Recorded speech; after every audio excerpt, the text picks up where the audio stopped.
Welcome everybody. In this lecture we will talk about chapter 4 of Franklin's book, where he introduces his preferred version of libertarianism about free will.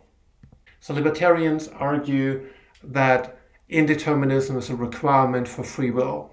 They therefore face the challenge of saying where exactly indeterminism needs to be located in the decision-making process for the resulting action or decision to be free. And there are basically four options of where indeterminism could come in. The first option is that indeterminism plays a role in how non-action states are caused. For example, indeterminism might play a role for which reasons come to your mind when deliberating about which decision to make. The second option is that indeterminism might play a role in which basic actions your non-action states cause. For example, it might be indeterministic which decision your reasons cause you to make. And the third option is that indeterminism comes in the relationship between basic actions and non-basic actions. And as an example of that, we will later see Robert Kane's theory, who thinks that there are basic actions which he calls efforts of will, and those cause decisions which according to Kane are non-basic actions, and that causal relation between these two types of actions is indeterministic according to Kane. In theory, you could think that for an action to be free, indeterminism needs to come in all three of these places. But in practice, all libertarians agree that indeterminism is only required at a very specific location for an action to be free. They just disagree in what specific location that is. And we will look at a number of examples soon. So in deciding where indeterminism needs to be located for an action or decision to be free, libertarians are driven by two problems which we have both already encountered. The first problem is the problem of luck. That's the question, why does indeterminism not make it a matter of luck how we act, and thereby rule out free will?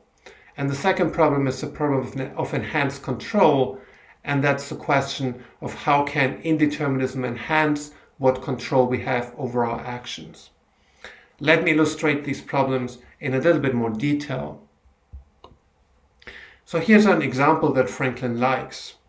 So take a thief or a potential thief who is torn about whether he should rob the donation box in his local church. And on the one hand, he really could need the money since he's very poor. But on the other hand, he has promised his dying mother to be a good person, and so that's a reason to not drop the box.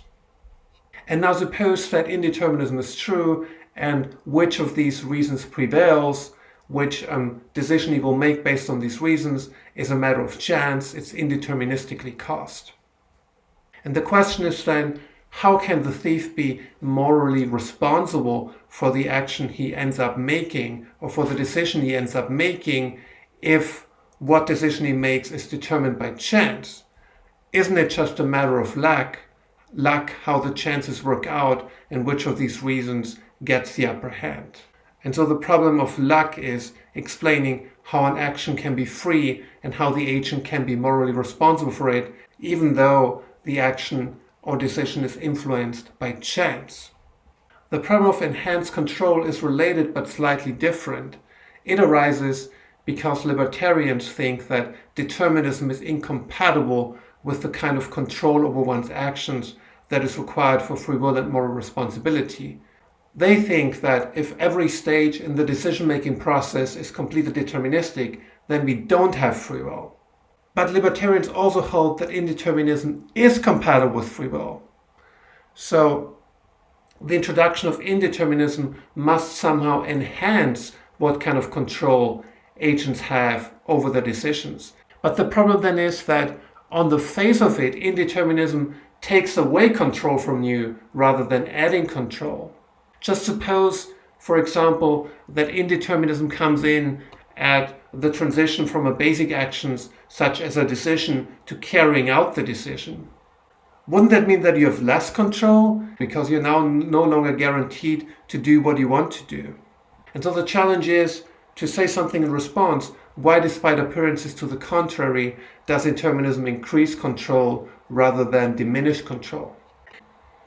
So Franklin points out that existing libertarian theories, such as deliberative libertarians and Robert Kane's theory, go to great lengths to avoid the problem of luck.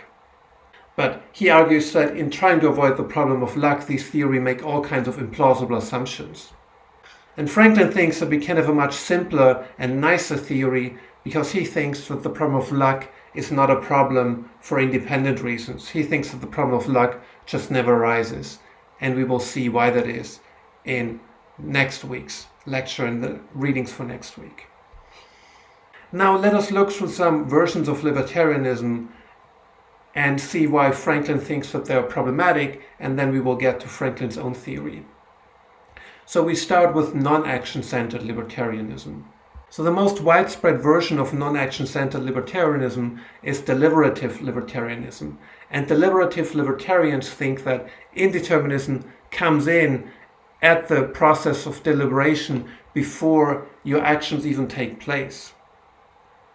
So for us to have free will, it must be the case that chance decides, or that indeterminism decides which reasons come to our mind during the process of deliberation.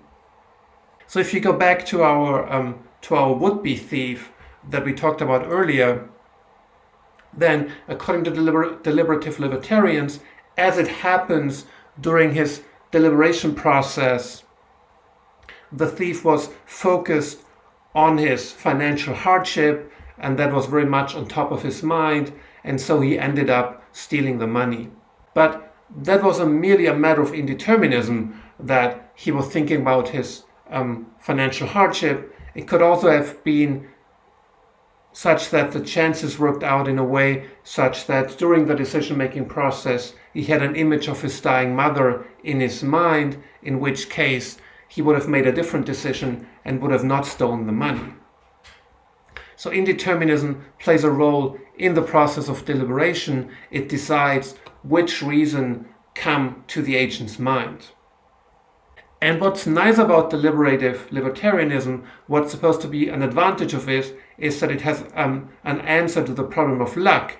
And the problem of luck was, why does indeterminism not take away control from you? Why, if indeterminism is true, aren't your actions just a matter of chance?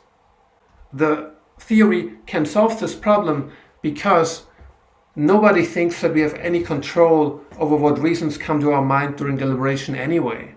So there's no control to begin with. We just don't control which reasons pop into our head or which thoughts pop into our heads when we are deliberating.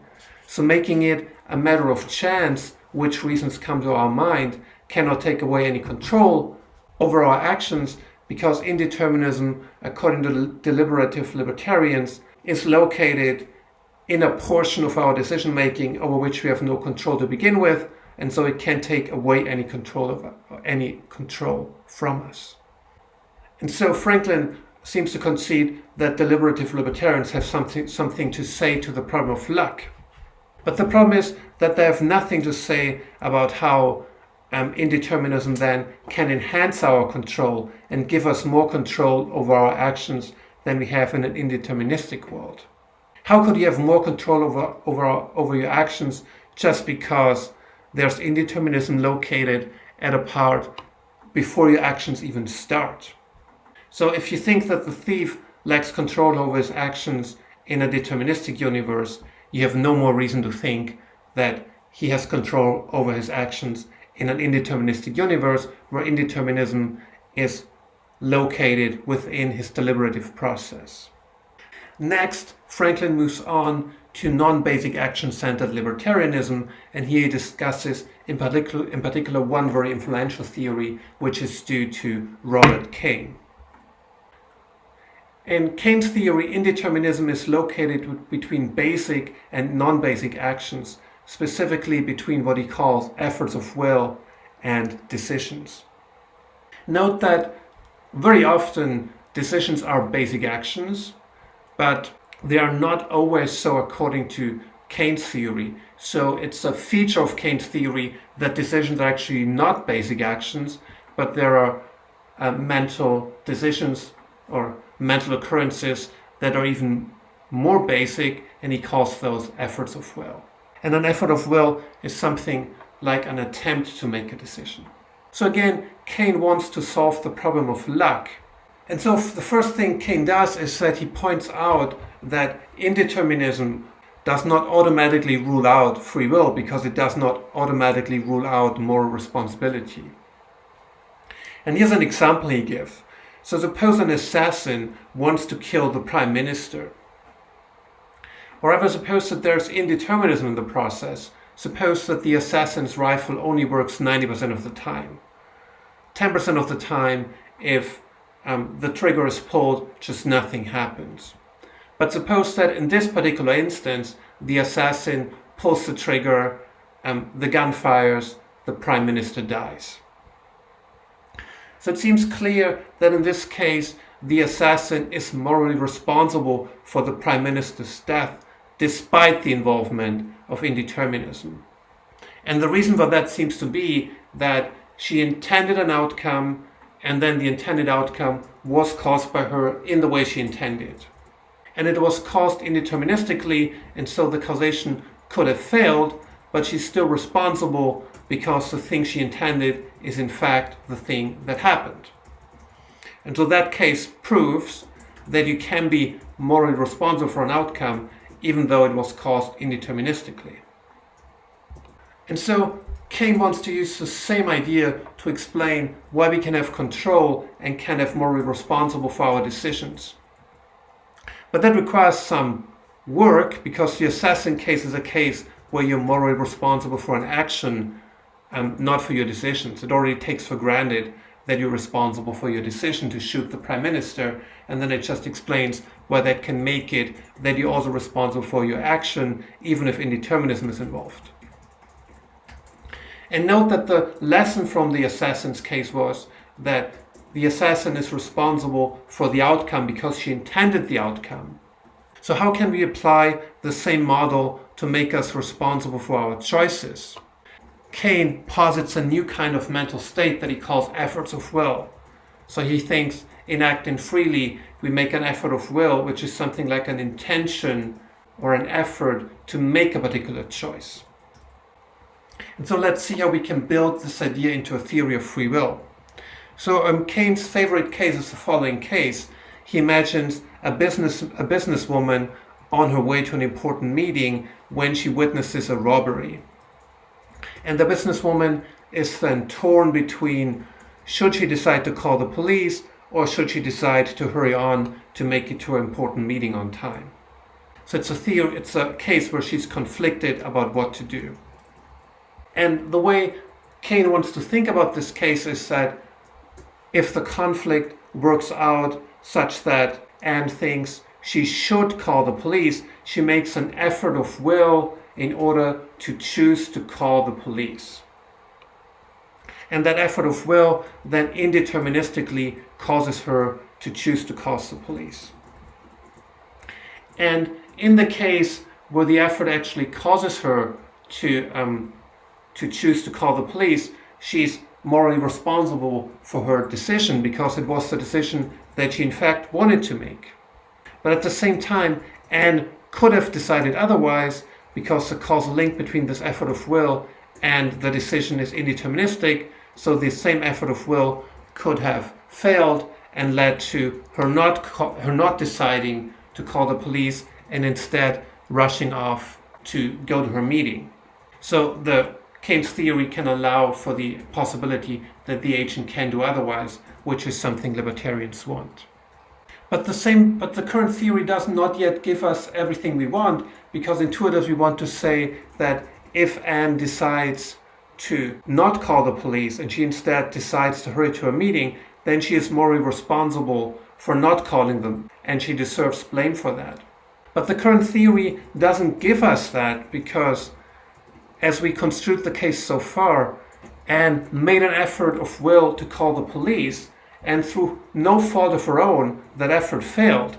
It was merely a matter of chance that effort failed, and she ended up not calling the police, but instead she ended up deciding to rush to her meeting. But that's not the outcome she intended, And so it seems completely unfair to hold her responsible for that outcome, because it was something that she explicitly didn't intend, and it was only a matter of chance that it happens. But the outcome Cain wants is that it's up to Anne to make either of these decisions and be morally responsible for whichever decision she ends up making. And to get this outcome, to fix this problem, Cain complicates his theory, and he says what's really going on in a case of conflict such as Anne is that Anne makes two competing, incompatible efforts of will. Anne makes an effort of will to decide to call the police, and she makes a second incompatible effort of will to decide to rush on to her meeting. And that now gives Cain what he wants, because no matter which effort of will gets the upper hand and wins, Anne will be responsible for the outcome either way. If she ends up deciding to call the police, then that's something she intended with this effort of will, and so she's morally responsible for it. But if instead this effort of will succeeds and outcompetes the other effort of will, and she decides to rush on to her meeting, then that's also an outcome that she intended, because she made that effort of will, and so she's also morally responsible for. And so by positing two conflicting efforts of will, Cain gets the outcome that despite indeterminism, the agent is morally responsible for whatever choice she makes. And it's still true that both choices could have happened. The agent could have made either choice depending on how the chance processes come out. So the theory appears to solve the problem of luck. Franklin, however, thinks that Cain's theory is implausibly complicated. And particularly, he has 4 worries about the theory. So the first worry is that the theory is psychologically implausible. And by that it just means that the theory has a certain picture of what goes on in our psychology when we feel conflicted about what to do. According to Cain, whenever we feel conflicted about what to do, we make 2 competing efforts of will. But Franklin points out that first, it's very unclear what an effort of will is exactly meant to be, and it's very unclear that we really do make efforts of will. I mean, we're very familiar with the idea of trying to do something. I very often decide to do something, and it's uncertain whether it will really result in the action. But it seems pretty weird that we, in addition to trying to do things, we also make these things of trying to make decisions. So the idea of an effort of will, of trying to make a decision, is something that seems very strange, and so it's very weird that Cain posits these kinds of mental states, which are very unfamiliar to us. And it seems even weirder that Cain thinks that in cases of conflict, you make 2 conflicting efforts of will. I mean, it's one thing to have conflicting reasons, which presumably we have a lot, but according to Cain, we often try to make conflicting choices. And is a case where you have reason to do one thing and reason to do another thing really a case where you're actually trying to make both decisions, and then it's a matter of chance which effort of will gets the upper hand? Cain also has no good story, and that's the third problem, how indeterminism actually enhances control. I mean, his theory gives him a solution to the problem of luck.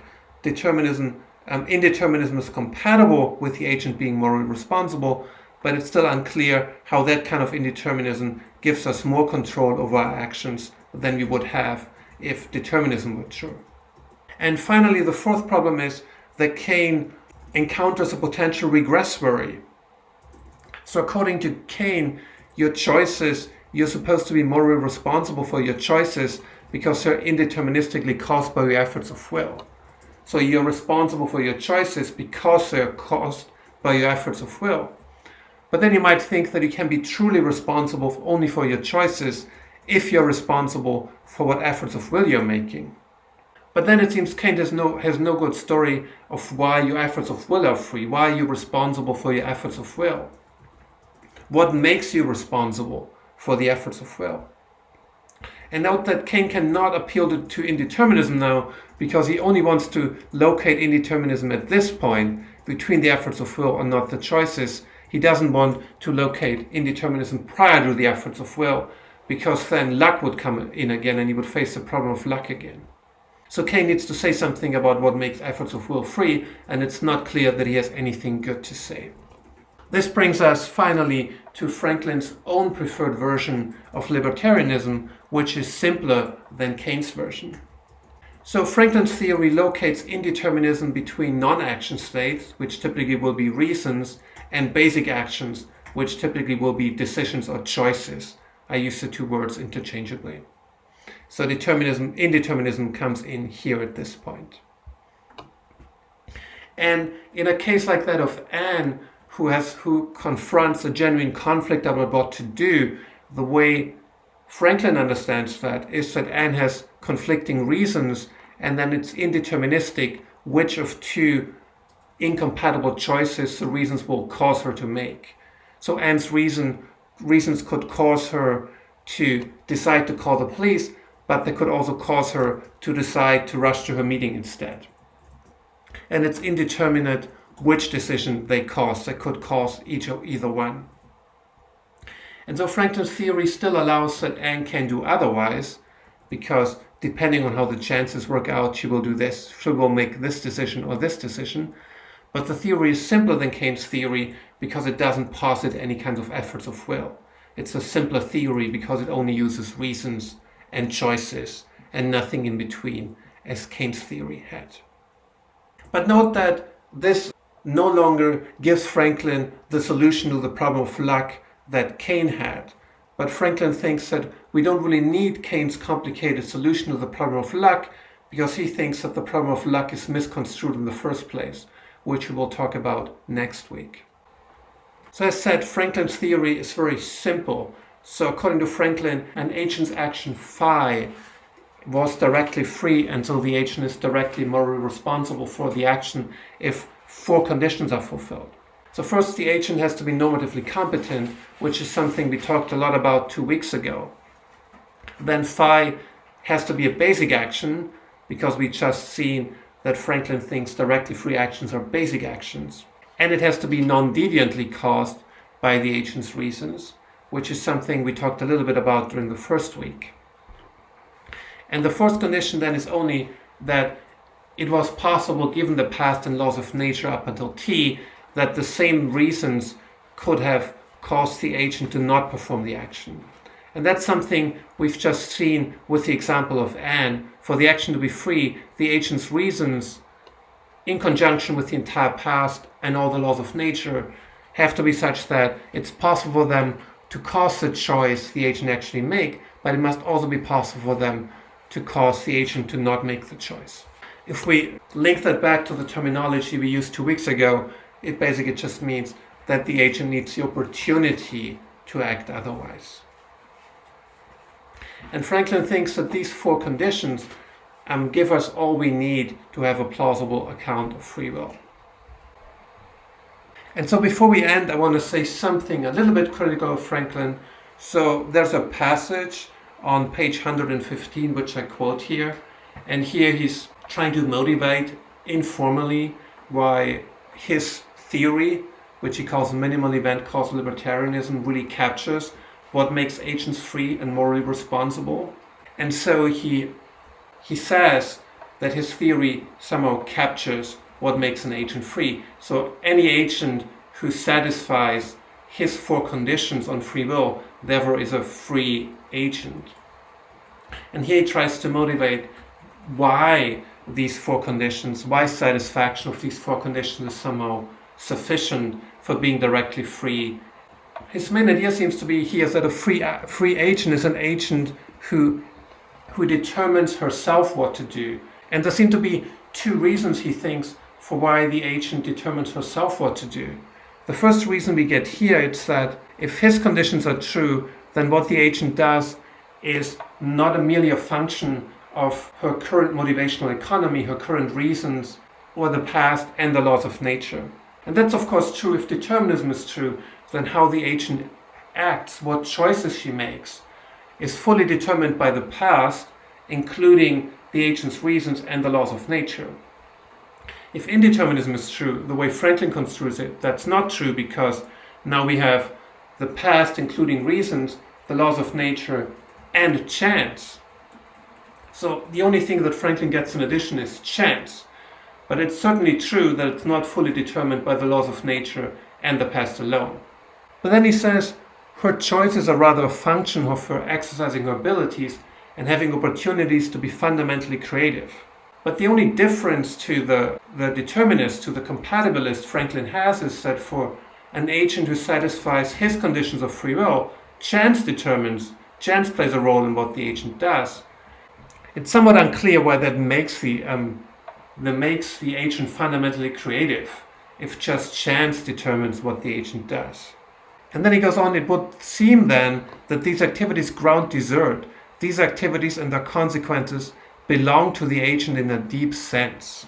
But here, if you want to be critical, you're going to ask, how exactly do these activities, do the agent's choices now belong to the agent in a deep sense? At least if you want to contrast it with compatibilism, because the only thing Franklin has added was chance, was a role for chance, that your decision is now not fully determined by the past and the laws of nature. It's determined by the past, the laws of nature, and however chance turns out. And so how does this involvement of chance make the consequences belong to you in a deep sense? So a worry is that if we take this description at face value and we think that Franklin's theory is supposed to capture what free will is because it somehow makes the agent fundamentally creative and it makes the agent's decision belong to the agent in a deep sense, then it's not fully clear that Franklin's theory actually delivers that. We should think about this more. Talk to you soon. Bye.